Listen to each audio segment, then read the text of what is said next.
Isim yang marfu adanya 7, fa'il naibnya suka bergaduh, mubtada khabar sering bersama, khabar inna, isim kana,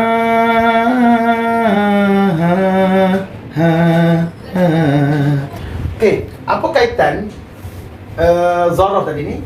Dia jadi mubtada satu, dia ada 2 poin sebenarnya. 2 poin. Okey, kenapa saya cakap 2 poin? Sebab ala-ala kita dah belajar zaraf. Kita belajar terus dua-dua mudhaf ilaih satu, yang kedua mudhaf ilaih maf'ulun fi satu. Dua tajuk terus langsam. Nice. Sebabnya kalau dari segi i'rab ni mudhaf, yang ni mudhaf ilaih. Okey, settle. Tapi yang mengubah barisnya ialah, yang berkuasa mengubah barisnya ialah maf'ulun bih. Dia berkuasa mengubah baris.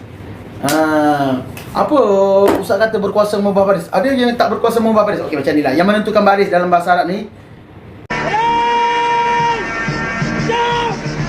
bukan semua benda tu menentukan baris, tapi ada benda yang tertentu menentukan baris. Kalau dalam buku ni saya tunjuk kawan. Okey. Ini kita panggil jadual jisim. Jadual jisim.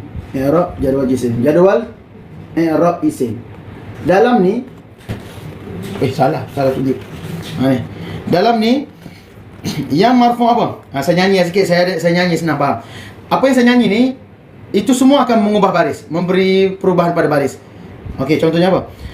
Isim yang marfu adanya 7, fa'il naibnya suka bergaduh, mubtada khabar sering bersama, khabar inna,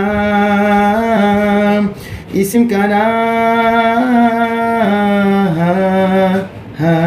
Oh my god. Wow. Apa maksudnya apa kan? Kalau dia mubtada, dia wajib marfu. Dia baris dia memang marfu je.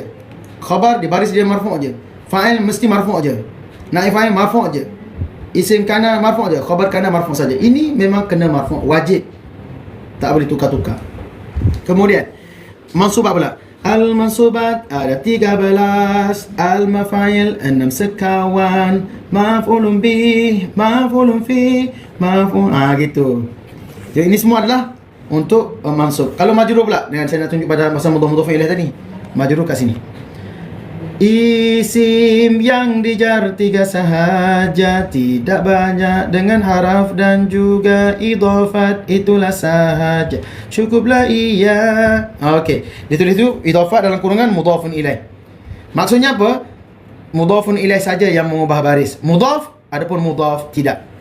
Mudhaf dia tak ada dalam ni. Ada tak dalam senada ini mudhaf? Tak ada. So maknanya mudhaf